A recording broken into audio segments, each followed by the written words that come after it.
Hello student, देखिए इस video में लाइट से 50 ऑब्जेक्टिव क्वेश्चन है जो कि हम लोग के इस एग्ज़ाम के लिए बहुत इंपॉर्टेंट क्वेश्चन है। तो आप लोग पूरा वीडियो शुरू से अंत तक देखिएगा, इसका सोल्यूशन भी बताते जाएंगे। आप लोग पूरा वीडियो देखिए, दोस्तों में शेयर कीजिए, लाइक कीजिए, सब्सक्राइब कीजिए।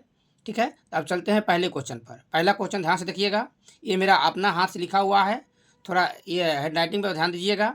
ठीक ना, क्योंकि तेज में लिखे क्वेश्चन बनाने के लिए एग्जाम आप लोग को नज़दीक आ गया है, तो एग्जाम को देखते हुए क्वेश्चन तैयार किए हैं। तो क्वेश्चन थोड़ा तेजी में लिखे हैं, ठीक ना, इसलिए क्वेश्चन पढ़ सुना दे रहे हैं, इसका आंसर भी दे रहे हैं। ध्यान से देखिए पहला क्वेश्चन, एक माध्यम से दूसरे माध्यम में जाने में प्रकाश की किरण मुड़ जाती है, किरण के मुड़ने को कहा जाता है। क्वेश्चन देख लिए, पहला ऑप्शन है व्यतिकरण, दूसरा ऑप्शन है वर्ण विक्षेपण, तीसरा ऑप्शन है अपवर्तन, चौथा ऑप्शन है परावर्तन। इसमें से क्या आंसर होगा आप लोग देखिए। क्वेश्चन था कि एक माध्यम से दूसरे माध्यम में जाने में प्रकाश की किरण मुड़ जाती है, तो मुड़ने की घटना को क्या कहते हैं। इसका आंसर देखिए, पहला क्वेश्चन हम लोग का है, एक माध्यम से दूसरे माध्यम में कर, ध्यान रखिए, एक माध्यम से उसी में एक माध्यम से दूसरे माध्यम में कर रहा है, तो जब एक माध्यम से दूसरे माध्यम में जाता है तो अपवर्तन होता है। ध्यान रखिए क्या होता है, अपवर्तन होता है। जब उसी माध्यम में जाता है तब परिवर्तन मारिएगा, लेकिन जब माध्यम चेंज करेगा तो अपवर्तन मारिएगा। ठीक है, अब चलते हैं क्वेश्चन नंबर 2 पर। चलिए क्वेश्चन नंबर 2 देखिए, क्वेश्चन 2 का मैंने पहला कैंसर हम लोग ये हो गया था, पहला कैंसर हो गया था। 2 कह रहा है किस किरण से हवा का किस कारण से हवा का बुलबुला पानी के अंदर चमकता नजर आता है। क्वेश्चन क्या था, किस कारण से हवा का बुलबुला पानी के अंदर चमकता नजर आता है। पहला ऑप्शन है परावर्तन से, दूसरा है अपवर्तन से, तीसरा है विवर्तन से, चौथा है पूर्ण परावर्तन से। 4 ऑप्शन आप लोग देख लिए, इसका आंसर बताइए। किस कारण से हवा का बुलबुला पानी के अंदर चमकता नजर आता है, बोलिए। ठीक, पूर्ण परावर्तन से, यानी कि इसका आंसर हम लोग का ये डी नंबर करेक्ट सही है। अब चलते हैं क्वेश्चन नंबर 3 पर। कह रहा है क्वेश्चन 3 कि जब प्रकाश कांच में प्रवेश करती है तो उसका इसका तरंग दैर्ध्य है। जब प्रकाश कांच में प्रवेश करती है तो इसका तरंग दैर्ध्य, पहला ऑप्शन है घटता है, दूसरा है बढ़ता है, तीसरा है अपरिवर्तित रहता है, चौथा इनमें से कोई नहीं। जब प्रकाश कांच में प्रवेश करती है तो इसका तरंग दैर्ध्य पूछ रहा है, तरंग दैर्ध्य क्या होगा, घटता है। ठीक है, घटता है आंसर हो जाएगा। आप लोग पूरा वीडियो शुरू से अंत तक देखिएगा, सब क्वेश्चन का सोल्यूशन समझाएंगे, आप लोग पूरा देखिए। चलिए अगला क्वेश्चन देखिए, 4 नंबर क्वेश्चन। जल और कांच का अपवर्तनांक क्रमशः 4/3, 4/3 और 3/2 है। यानी कि जल का 4/3 है और कांच का 3/2 है। जल का कांच की अपेक्षा अपवर्तनांक होगा, पहला ऑप्शन है 2, दूसरा ऑप्शन है 1/2, तीसरा ऑप्शन है 9/8 और चौथा ऑप्शन है 8/9। देखा होगा आंसर इसमें। अच्छा, इसके हिंट बता देते हैं। कह रहा है जल का कांच की अपेक्षा कह रहा है, यानी कि यहाँ देखिए जी म्यू डब्ल्यू का वैल्यू पूछ रहा है, तो G mu W equal to हो जाएगा हम लोग का mu W by mu G. तो म्यू डब्ल्यू का वैल्यू कितना है, यानी कि जल का कितना है 4/3, तो 4/3 ये कितना है 3/2। तो इसका कैलकुलेशन करेंगे तो कितना हो जाएगा हम लोग का, हाँ 8/9। तो 8/9 वाला हम लोग का सही है, यानी कि 4 नंबर क्वेश्चन का हम लोग का डी जो है ये सही है। अब चलते हैं क्वेश्चन नंबर 5। कह रहा है पानी तथा कांच के अपवर्तनांक क्रमशः 4/3 और 5/3 दिया है, यानी कि पानी का दिया है 4/3 और कांच का दिया है 5/3। एक प्रकाश की किरण कांच से पानी में जा रही है, तो क्रांति कोण का मान पूछता है। क्रांति कोण का मान पूछता है, ध्यान रखिएगा। पहला ऑप्शन दिया है साइन इनवर्स 4/5, दूसरा ऑप्शन दिया है साइन इनवर्स 5/4, तीसरा ऑप्शन है साइन इनवर्स 1/2, चौथा ऑप्शन है साइन इनवर्स 2/1। ये 4 ऑप्शन दिया हुआ है। पानी का और कांच का अपवर्तनांक दिया है 4/3 और 5/3। एक प्रकाश की किरण कांच से पानी में जा रहा है, तो जब कांच से पानी में जा रहा है तो ध्यान रखिएगा कि 4/5 वाला ऑप्शन सही होगा, 4/5 वाला ऑप्शन सही होगा। ठीक ना। यानी कि ये पहला ऑप्शन हम लोग का ये सही है, इसका ट्रिक पकड़ने का है, ठीक ना। ऐसे बना भी सकते हैं, लेकिन ऑब्जेक्टिव क्वेश्चन है, आप ट्रिक से पकड़ लीजिए। 6वां क्वेश्चन देखिए, एक अवतल दर्पण की फोकस दूरी दिया है 20 सेंटीमीटर। अवतल दर्पण कह रहा है किसी वस्तु की दो स्थितियों के बीच की दूरी जिन पर वस्तु के प्रतिबिंब का आकार दुगना है। वस्तु के प्रतिबिंब का आकार दुगना है, ठीक है, दुगना कह रहा है, ऐसा क्वेश्चन बना है। यानी कि एम का जो वैल्यू है ए प्लस माइनस 2 पर चलना है। यानी कि एक बार प्लस पे आंसर बनाएंगे, एक बार माइनस पे आंसर बनाएंगे, और दोनों पर वस्तु की दूरी निकाल कर और माइनस कर देंगे तो इसका आंसर आ जाएगा, ठीक ना। यानी कि इसको जब हल करिएगा तो एक बार एम बराबर प्लस लेकर चलिएगा, एक बार एम बराबर माइनस लेकर चलिएगा, और दोनों स्थिति में वैल्यू निकाल कर उसको माइनस कर दीजिएगा तो उसका आंसर आ जाएगा। आप लोग बना कर देख लीजिएगा, इसका सही आंसर हम लोग आ जाएगा ये 20 सेंटीमीटर। आप लोग बना कर देख लीजिएगा, इसी फार्मूला बन जाएगा। क्वेश्चन 7 देखिए, एक उत्तल दर्पण की फोकस दूरी 10 सेंटीमीटर दिया है, तो बताएं कि निम्न में कौन सही है। पहला है 20 cm पर रखी वस्तु का प्रतिबिंब भी 20 सेंटीमीटर पर बनेगी। दूसरा है 10 cm पर रखी वस्तु का प्रतिबिंब अनंत पर होगा। तीसरा है ए और बी दोनों सही है। चौथा है ए और बी दोनों गलत है। 7वां क्वेश्चन देखिए, कह रहा है उत्तल दर्पण की फोकस दूरी 10 सेंटीमीटर है। तो ये सब कंडीशन दिया हुआ है, तो फोकस दूरी 10 सेंटीमीटर उत्तल दर्पण कह रहा है, तो उत्तल दर्पण का फिगर हम लोग ऐसे बन रहा है। ये देखिए उत्तल दर्पण हो गया, इसका फोकस इधर होगा, इधर फोकस होगा हम लोग का, यहाँ से यहाँ तक 10 सेंटीमीटर दिया हुआ है। वस्तु तो हम इसे कहीं रखेंगे, तो कहीं रखेंगे तो प्रतिबिंब जो है हमेशा ध्यान रखिएगा उत्तल दर्पण में पी और एफ के बीच बनता है। उत्तल दर्पण का बनता है पी और एफ के बीच बनता है।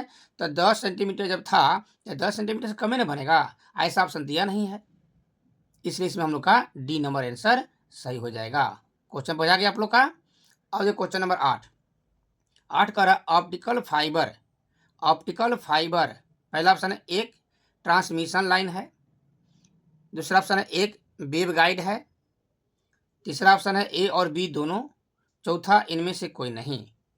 ऑप्टिकल फाइबर कह रहा है, तो ऑप्टिकल फाइबर जो है ट्रांसमिशन लाइन है और वेव गाइड भी है, यानी कि ए और बी दोनों इसमें हम लोग का सही हो जाएगा। अब क्वेश्चन नंबर 9 देखिए, प्रकाश वर्ष मात्रक है, बहुत इंपॉर्टेंट क्वेश्चन है।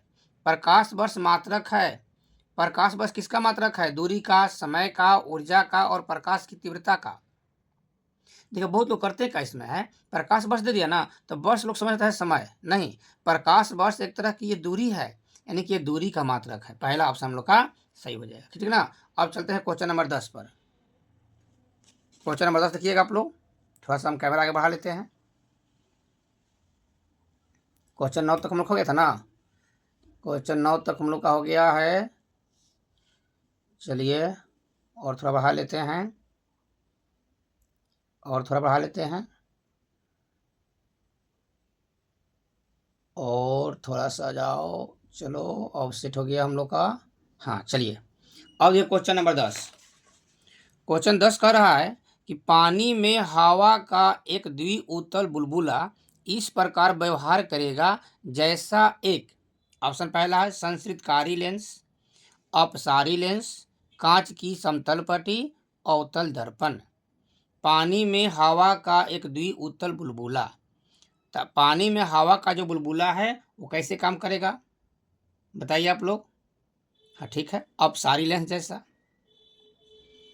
11 क्वेश्चन देखिए, एक लेंस म्यू बराबर 1.5 दिया, यानी कि म्यू लेंस का ये अपवर्तनांक दिया है, ध्यान रखिएगा क्या दिया है, लेंस का अपवर्तनांक दिया है 1.5 कि हवा में फोकस दूरी 20 सेंटीमीटर है, हवा में फोकस दूरी 20 सेंटीमीटर है, तो 1.5 अपवर्तनांक वाले माध्यम में उस लेंस की फोकस दूरी कितनी होगी। देखिए क्वेश्चन ध्यान से रखिएगा, लेंस का अपवर्तनांक भी 1.5 है, जिसमें डुबा रहा उसका ही वैल्यू 1.5 है, तो दोनों जब सेम होगा तो दिखाई नहीं देगा, क्या होगा, दिखाई नहीं देगा, यानी कि इसका आंसर हम लोग का डी हो जाएगा, अनंत। ऐसा क्वेश्चन बहुत पूछता है, बनाकर देखिए समय लगेगा, अगर सेम है तो अनंत मार दीजिएगा, अगर सेम नहीं है तो बनाकर देखना पड़ेगा, ऐसा क्वेश्चन मिलेगा बताएंगे हम, ठीक ना।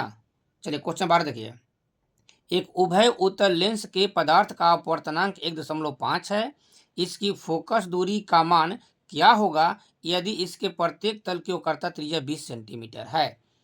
20 सेंटीमीटर है, प्रत्येक तल की वक्रता त्रिज्या 20 सेंटीमीटर है, उभय उत्तल लेंस है। 12 नंबर क्वेश्चन देख लीजिए, बताइए। ठीक है, ध्यान रखिए यहाँ पर उभय उत्तल लेंस है, अपवर्तनांक 1.5 है, तो जब अपवर्तनांक 1.5 होगा तो उसका आंसर भी होगा हम लोग का 20 सेंटीमीटर ही आंसर होगा, यानी कि 12 का हम लोग का सी नंबर आंसर सही हो जाएगा। अगर बनाना होगा तो लेंस मेकर फॉर्मूला पर बनाइएगा। लेंस मेकर फॉर्मूला कहता है 1/f is equal to mu minus 1 into 1/r1 minus 1/r2। इसी फॉर्मूला बनाकर देख लीजिएगा, आपका 20 आंसर आ जाएगा, जिसमें R1 का मान 20 सेंटीमीटर भरिएगा और R2 का मान -20 सेंटीमीटर भरिएगा, और आंसर बनाकर आप लोग देख लीजिएगा, ठीक ना, आपका आंसर करेक्ट आ जाएगा। आगे चलें, 13 क्वेश्चन देखिए। एक लेंस के दोनों सतहों की वक्रता त्रिज्या R समान है, यानी कि R1 भी R है और R2 भी R है, तथा लेंस के माध्यम के अपवर्तनांक दिया है 1.5। तो फोकस दूरी पूछ रहा है, तो इसको भी लेंस मेकर फॉर्मूला बनाएंगे, यानी कि 1/f is equal to mu minus 1 into 1/r1 minus 1/r2 formula पर इसको भी बनाएंगे, और R1 का मान 1 R रख दीजिएगा और R2 का मान -R रख दीजिएगा और बना लीजिएगा, तो इसका आंसर हम लोग का मिल जाएगा। इसका आंसर कहाँ मिलेगा, तो हम लोग का ये मिलेगा R। बिना कर देख लीजिएगा आप लोग, अगर नहीं बनेगा, नहीं आंसर आएगा तो कमेंट में हमसे पूछ लीजिएगा, ये भी क्वेश्चन, खाली क्वेश्चन नंबर बताइएगा, हम ऐसा बता देंगे। चलिए क्वेश्चन नंबर 4 देखिए। शीशे का एक द्विउत्तल लेंस जिसका अपवर्तनांक μ1 है, एक माध्यम जिसका अपवर्तनांक μ2 है में डाल दिया जाता है।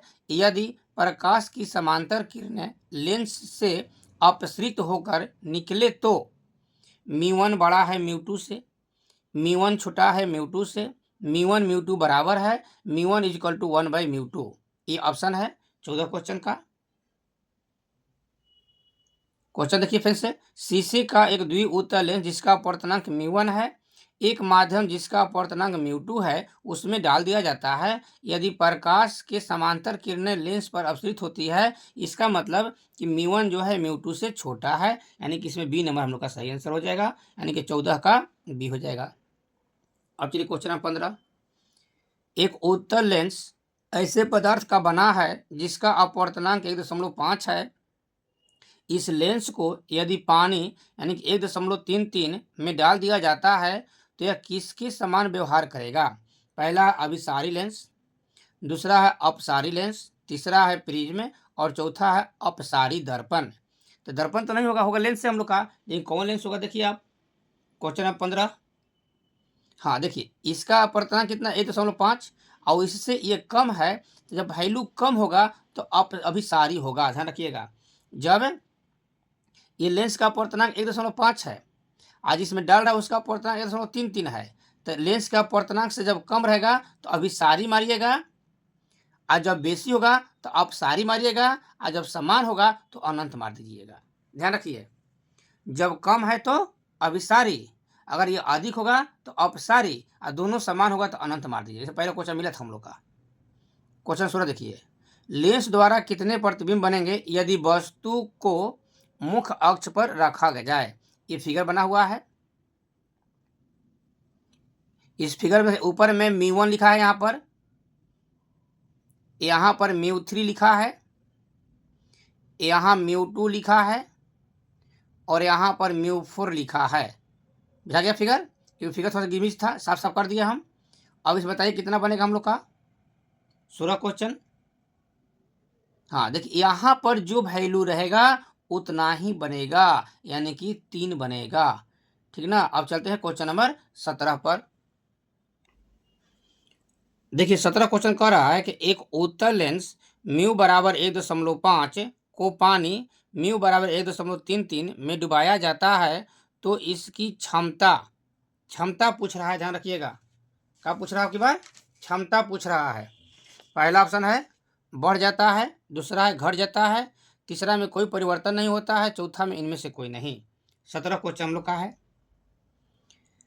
ये देखिए आप फिर से देखिए, एक उत्तल लेंस है, 1.5 अपूर्णांक है, पानी में डुबाता है। पढ़ा है क्लास में कि जब उत्तल लेंस को पानी में डुबाया जाता है तो उसका फोकस दूरी जो है 4 गुना बढ़ता है।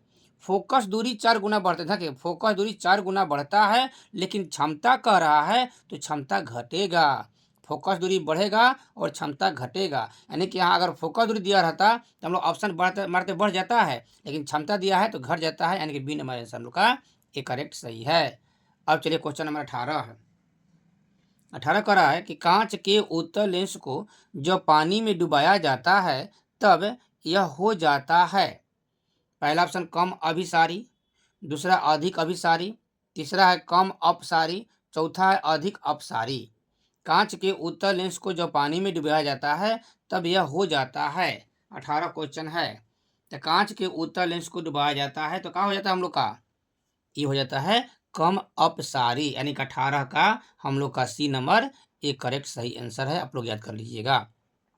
चलिए क्वेश्चन नंबर 19 में, जब किसी उत्तल लेंस जिसका अपवर्तनांक 1.5 है तथा फोकस दूरी f है, पानी में, देखिए आ गया ना क्वेश्चन है, ये पानी का अपवर्तनांक 1.33, पानी में डुबाया जाता है तो फोकस दूरी क्या होगा, बढ़ जाएगा। फोकस दूरी क्या होगा, बढ़ जाएगा। अभी बताया ना ऊपर में, यानी कि इसको आंख मूंद का मार देना है, ऑप्शन नंबर ए, कोई दिक्कतें नहीं है। अगला क्वेश्चन देखिए 20 नंबर। 20 कह रहा है जब श्वेत प्रकाश की किरण लेंस में प्रवेश करती है तो निम्नलिखित में से किसमें परिवर्तन होता है। पहला है वेग एवं तरंग दैर्ध्य में, दूसरा है तरंग दैर्ध्य में, तीसरा है वेग में, चौथा है आवृत्ति में। 20 क्वेश्चन कह रहा है कि जब श्वेत प्रकाश की किरण लेंस में प्रवेश करती है तो क्या होगा, तो वेग और तरंग दैर्ध्य दोनों में परिवर्तन होगा, यानी कि 20 का हम लोग का ए नंबर आंसर सही है। अब देखिए 21 नंबर क्वेश्चन कर रहा है, 2 डायोप्टर और -3.5 डायोप्टर के 2 लेंस संपर्क में रखे गए हैं तो संयोग की क्षमता होगी। दोनों को संपर्क में रखा गया है तो संपर्क मतलब P = P1 + P2 कर लेंगे। P = P1 + P2 कर लेंगे तो ध्यान रखिए P1 का मान कितना है, 2, P1 का मान है 2 और P2 का मान माइनस में है, -3.5, तो घटाएंगे तो -1.5 हो जाएगा। ध्यान रखिएगा यहाँ पर, यानी कि इसका आंसर हम लोग का ये बी नंबर सही हो जाएगा। अब क्वेश्चन 20 देखिए, सॉरी 22 देखिए, 22, एफ फोकस दूरी के उत्तल लेंस से किसी वस्तु का वास्तविक प्रतिबिंब बनाने के लिए वस्तु और पर्दे के बीच कम से कम कितनी फोकस दूरी होनी चाहिए। ये बहुत क्वेश्चन मजेदार है। वास्तविक प्रतिबिंब बना रहा है। क्वेश्चन नंबर 22 देखिए, फिर से देखिए क्वेश्चन, एक फोकस दूरी के उत्तल लेंस से किसी वस्तु का वास्तविक प्रतिबिंब बनाने के लिए वस्तु और पर्दे के बीच, देखिए उसको कहीं पर समझाते हैं। यहाँ पर देखिए ये उत्तल लेंस है तो यहाँ पर एफ होता है, यहाँ 2f होता है, इधर भी एफ और 2f होता है, ध्यान रखिएगा। तो यहाँ 2f हो गया और यहाँ भी 2f हो गया, तो अगर 2f पर रखते हैं वस्तु तो उसका प्रतिबिंब 2f पर ही बनता है, लेकिन यहाँ से डिस्टेंस कितना हो जाएगा, 2 और 2 4, ये 4 हो जाएगा। बुझा गया। क्वेश्चन नंबर देखिए 23 क्वेश्चन कर हम लोग का, 20 सेंटीमीटर और -40 सेंटीमीटर फोकस दूरी वाले 2 लेंसों के संयोग से बने समतुल्य लेंस की क्षमता पूछ रहा है। एगो दिया है 20 सेंटीमीटर, एगो दिया है 40 सेंटीमीटर, तो हम क्या करेंगे कि दोनों का अलग अलग वैल्यू पहले निकाल लेते हैं, ठीक ना।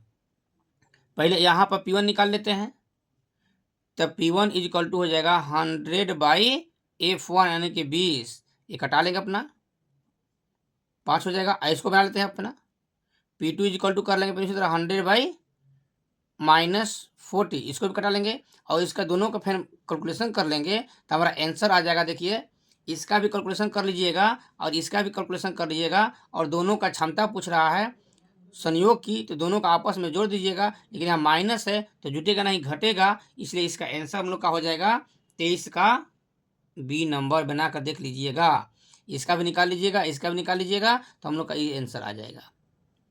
आगे क्वेश्चन देखिए, यदि समान फोकस दूरी f के 2 अभिसारी लेंस एक दूसरे के संपर्क में रखे हैं तब संयोग की फोकस दूरी होगी। तो संपर्क में रखा है तो फॉर्मूला होता है f = f1 × f2/f1 + f2 होता है। इसी फॉर्मूला बना लेंगे तो f1 का वैल्यू भी f, F2 का वैल्यू भी F और नीचे F जुड़ के हो जाएगा 2F, तो X F कट गया तो F/2 हो जाएगा, ठीक ना। यानी कि ऐसा क्या हो जाएगा हम लोग 24 का C नंबर हो जाएगा ये वाला। अब चलते हैं क्वेश्चन नंबर 25 से आगे। 24 तक हो गया ना। अब चलिए 25 से आगे देखिए क्वेश्चन आप लोग। 24 तक हो गया था।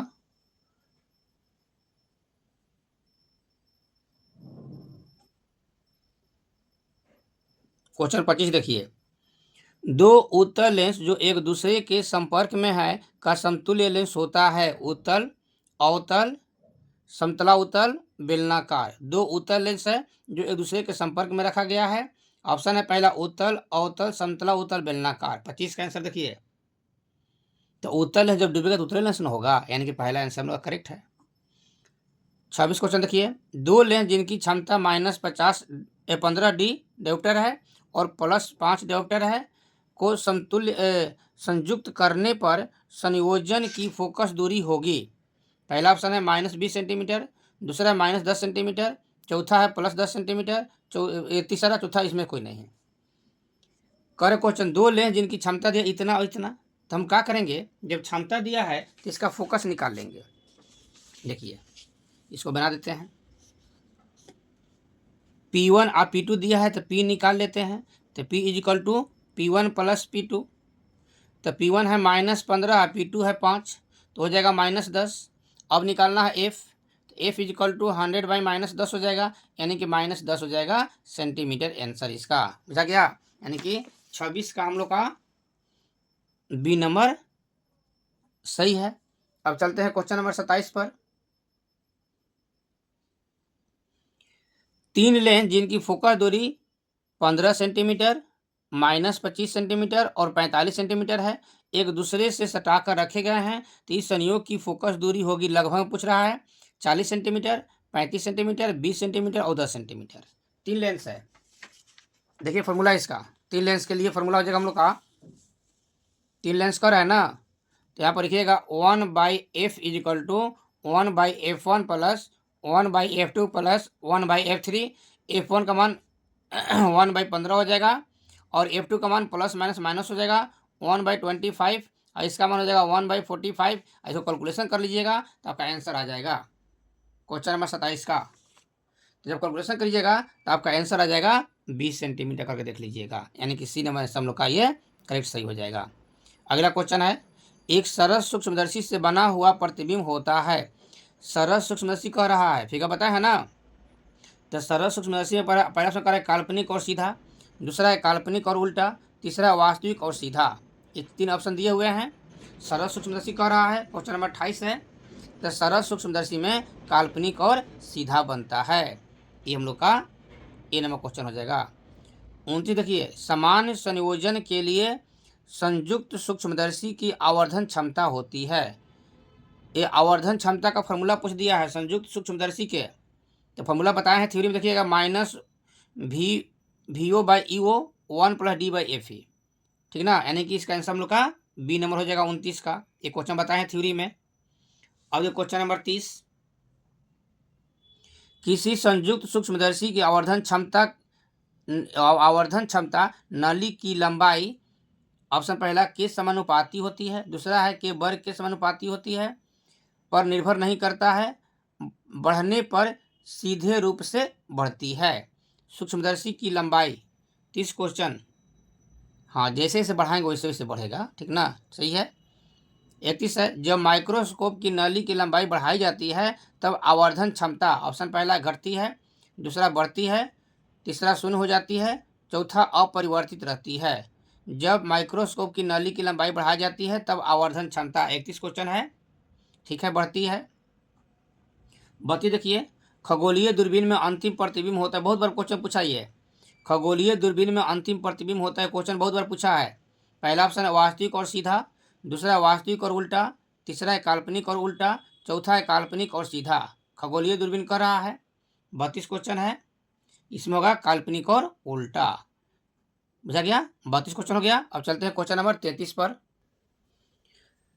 चलिए 33 क्वेश्चन देखिए।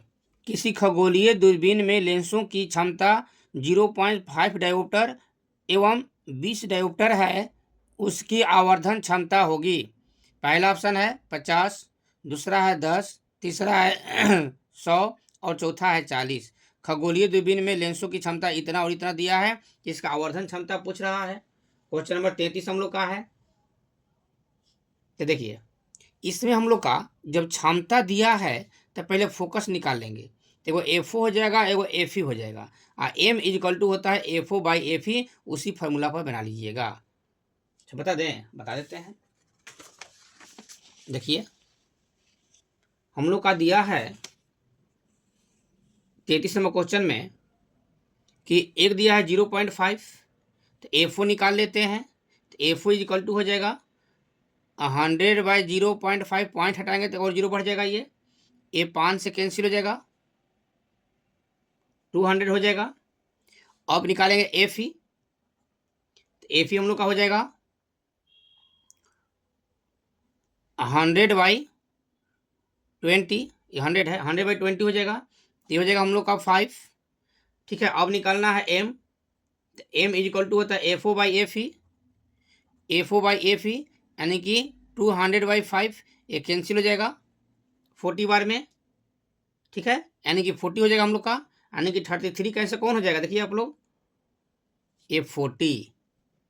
आप फिर देख लीजिएगा। अब चलते हैं क्वेश्चन नंबर 34 पर। यदि किसी दूरबीन के अभिदृश्य एवं नेत्रिका के फोकस दूरियां क्रमशः 20 सेंटीमीटर और 2 सेंटीमीटर दिया हुआ है, तो दूरबीन के आवर्धन क्षमता पूछ रहा है। ठीक ना, एक दिया है हम लोग का अभिदृश्य का दिया है 20 सेंटीमीटर और नेत्रिका का दिया है 2 सेंटीमीटर, तो दूरबीन का आवर्धन क्षमता पूछ रहा है। तभी बताएं हम कि एम इज इक्वल टू होता है एफ ओ बाई एफ ही, यानी कि एफ ओ कितना हम लोग का है 20, ये है 2, तो कितना हो जाएगा 10, यानी कि 10 आंसर हो जाएगा। यानी कि 34 का आंसर कौन हो जाएगा हम लोग का, देखिए तो आप लोग, हाँ सी सही तो है। चलिए क्वेश्चन नंबर 35 देखिए। सामान्य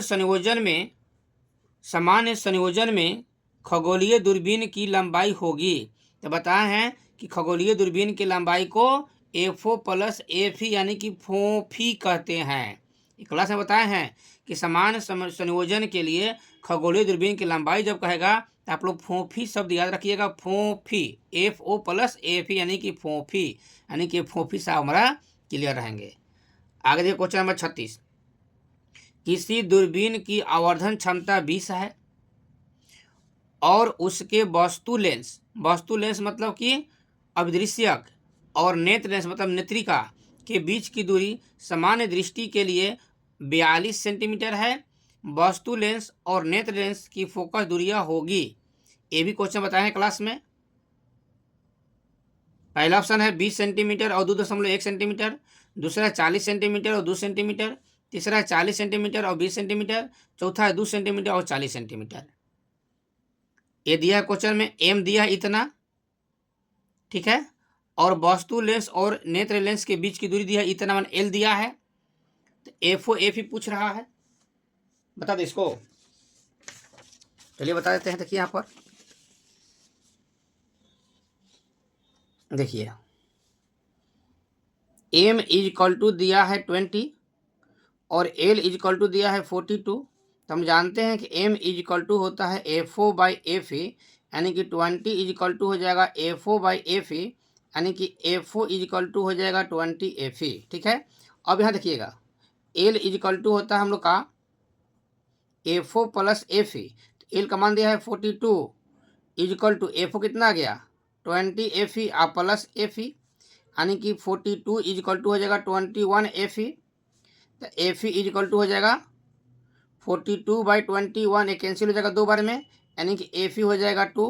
अब ये 2 मान यहाँ पुट कर देंगे तो कितना हो जाएगा 20 इंटू 2 इंटू 40 हो जाएगा, यानी कि एगो 40 हो जाएगा, एगो 2 हो जाएगा। तो एफ हो जाएगा 40 और एफ हो जाएगा 2। ऑप्शन देखिए कौन होगा हम लोग का, ऑप्शन देखिए ये ध्यान रखिए। यहाँ पर 40 सेंटीमीटर और 2 सेंटीमीटर दिया है, और यहाँ देखिए 2 सेंटीमीटर और 40 सेंटीमीटर दिया है, यानी कि बी और डी में से कोई एक आंसर सही है हम लोग का है।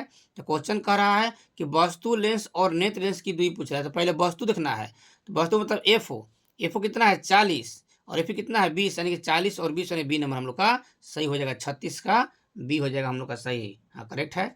अब चलते हैं क्वेश्चन नंबर 37 क्वेश्चन देखिए।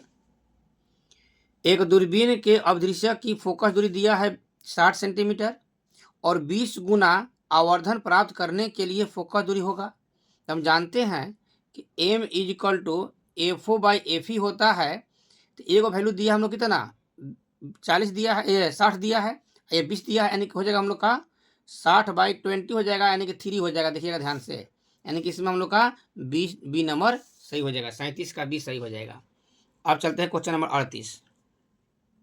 4 डायोप्टर क्षमता के अभिसारी लेंस एक सरल सूक्ष्मदर्शी के समान इस्तेमाल किया जाता है, तो इसका आवर्धन क्षमता पूछ रहा है। सरल सूक्ष्मदर्शी है, देखिएगा 38 नंबर क्वेश्चन सरल सूक्ष्मदर्शी है और उसका दिया है क्या हम लोग का सरल सूक्ष्मदर्शी में पहला ऑप्शन दिया है 4, दूसरा 5, तीसरा 2 और चौथा 1। 4 डायोप्टर क्षमता है, तो पहले एफ निकाल लेते हैं। एफ इजिकल टू हो जाएगा 100/4, तो हो जाएगा हम लोग कितना 25। और एम पूछ रहा है, तो एम इजिकल टू 1 + D/F होता है, तो 1 + D का वैल्यू 25 होता है, इसका वैल्यू 25 आ गया तो 1 हो जाएगा, यानी कि 1 + 1 = 2 हो जाएगा, यानी कि इसका आंसर हम लोग का सी नंबर सही है। 38 का सी मार लीजिएगा। अब चलते हैं क्वेश्चन नंबर 39 पर। देखिए क्वेश्चन 39 कह रहा है कि जब हम किसी वस्तु को देखते हैं तो रेटिना पर बनने वाला प्रतिबिंब कैसा होता है। रेटिना पर कह रहा है, पहला ऑप्शन है वास्तविक और सीधा, दूसरा है वास्तविक और उल्टा, तीसरा है काल्पनिक और सीधा, चौथा है काल्पनिक और उल्टा। जब हम किसी वस्तु को देखते हैं तो रेटिना पर कैसा प्रतिबिंब बनता है, एक क्लास में बताए हैं 39 का।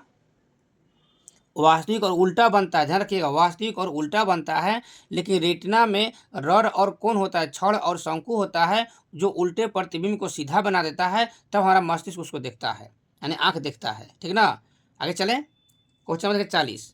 विभिन्न तौलों में कर्निया की वक्रता से जो दृष्टि दोष होता है उसे कहते हैं। पहला है निकट दृष्टि, दूसरा है दीर्घ दृष्टि, तीसरा है अस्टिग्मेटिज्म, चौथा है जरा दूरदर्शिता। 40 क्वेश्चन कह रहा है विभिन्न तौलों में कर्निया की वक्रता से, बताएं क्लास में देखिएगा, कर्निया की वक्रता से कहता है। तो कर्निया की वक्रता से क्या होता है हम लोग का अस्टिग्मेटिज्म होता है। अगला क्वेश्चन हम लोग का है, अगला क्वेश्चन देखिएगा 41। अवतल लेंस का व्यवहार किया जाता है आंख के उस दोष को दूर करने के लिए जिसे कहा जाता है निकट दृष्टि, दीर्घ दृष्टि, अबिंदुकता और जरा दृष्टि। 41 क्वेश्चन है अवतल दर्पण का व्यवहार किया जाता है। तो अवतल दर्पण का व्यवहार किसके लिए किया जाता है, निकट दृष्टि के लिए। ठीक ना, अवतल दर्पण का व्यवहार होता है निकट दृष्टि के लिए, क्योंकि ये दूर के वस्तु को नहीं देखता है, निकट की वस्तु को देखता है, और अवतल लेंस जो है दूर के वस्तु को निकट ला देता है। अगला क्वेश्चन देखिएगा 42।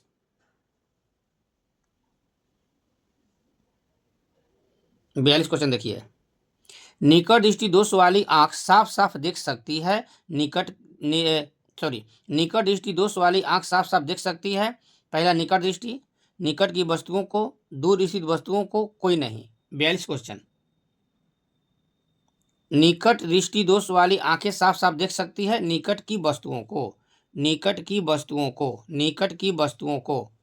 43 क्वेश्चन देखिएगा, 43 कह रहा हम लोग का निकट दृष्टि वाली आंखें स्पष्ट दृष्टि के लिए व्यवहार किया जाता है। निकट दृष्टि का होता है हम लोग का अवतल लेंस, निकट दृष्टि के लिए अवतल lens.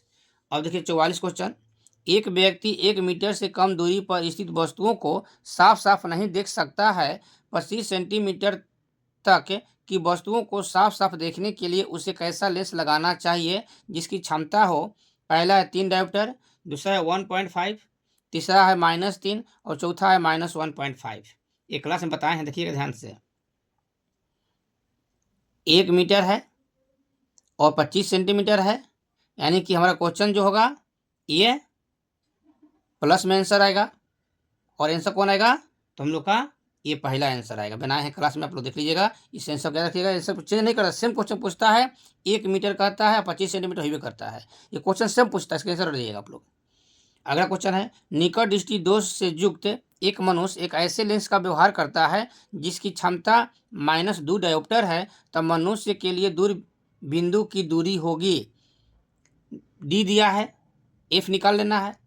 F is equal to 100/p कर लेंगे, यानी कि 100/-2 कर लेंगे तो कितना हो जाएगा 50, यानी कि इसका 50 आंसर हो जाएगा, यानी कि 45 का बी नंबर हम लोग का करेक्ट सही हो जाएगा। अगला क्वेश्चन देखिए 46। एक मनुष्य अपने चश्मे के लेंसों को फ्रेम में घुमाता, बाहर पूर्वक शीशे को फ्रेम घुमा रहा है और पाता है कि समंजन गबड़ा गया है। हाँ, जो ऊपर जगह गबड़ा नहीं जाएगा, पागल जैसा हो जाएगा।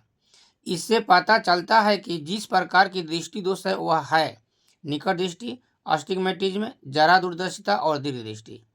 क्या किया है, एक मनुष्य जो है वो पगला मनुष्य है, चश्मे के लेंसों को अपने फ्रेम में घुमा देता है तो उसका ये दृष्टि जो है गबड़ा जाता है। तो कहा था कौन सा दृष्टि दोष था।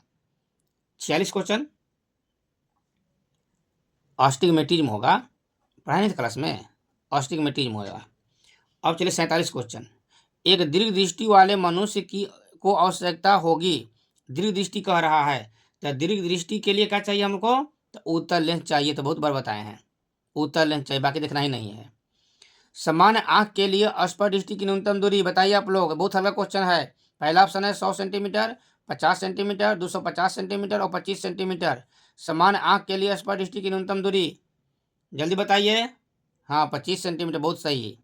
अब चलते हैं क्वेश्चन नंबर 49 और 50। इस तरह से इस वीडियो में 50 क्वेश्चन है, आप लोग पूरा वीडियो शुरू से अंत तक देखिएगा, जो कि लाइट से 50 क्वेश्चन है। अगर अच्छा लगे तो अपने दोस्तों में शेयर कीजिएगा, ठीक है। अब चलते हैं क्वेश्चन नंबर 49 पर।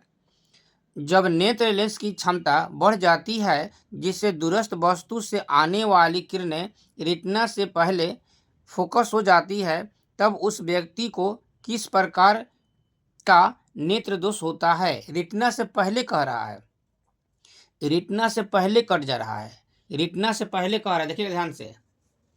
तो रेटिना जब पहले कह रहा है तो इसमें हो जाएगा हम लोग का निकट दृष्टि। अगला क्वेश्चन है 50। एक प्रिज्म से होकर गुजरने वाले श्वेत प्रकाश का न्यूनतम विचलन अवयव होता है। न्यूनतम विचलन कह रहा है, लाल का होगा, बैंगनी का होगा, हरा का होगा, पीला का होगा, किसका होगा न्यूनतम विचलन। तो न्यूनतम विचलन होता है लाल का, क्योंकि इसका तरंगदैर्घ्य सबसे अधिक होता है।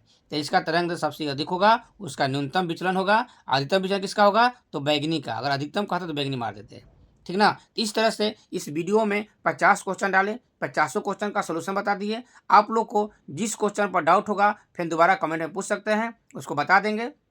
फिर आगे फिर इसी तरह से क्वेश्चन को डालते जाएंगे। आप लोग मेरा चैनल को सब्सक्राइब कीजिएगा, तो आपके चैनल पर मेरा सबसे पहले वीडियो जाएगा। वीडियो देखते रहिए, धन्यवाद। अपने दोस्तों में शेयर कीजिए। अगले वीडियो में फिर मिलते हैं, तब तक के लिए धन्यवाद।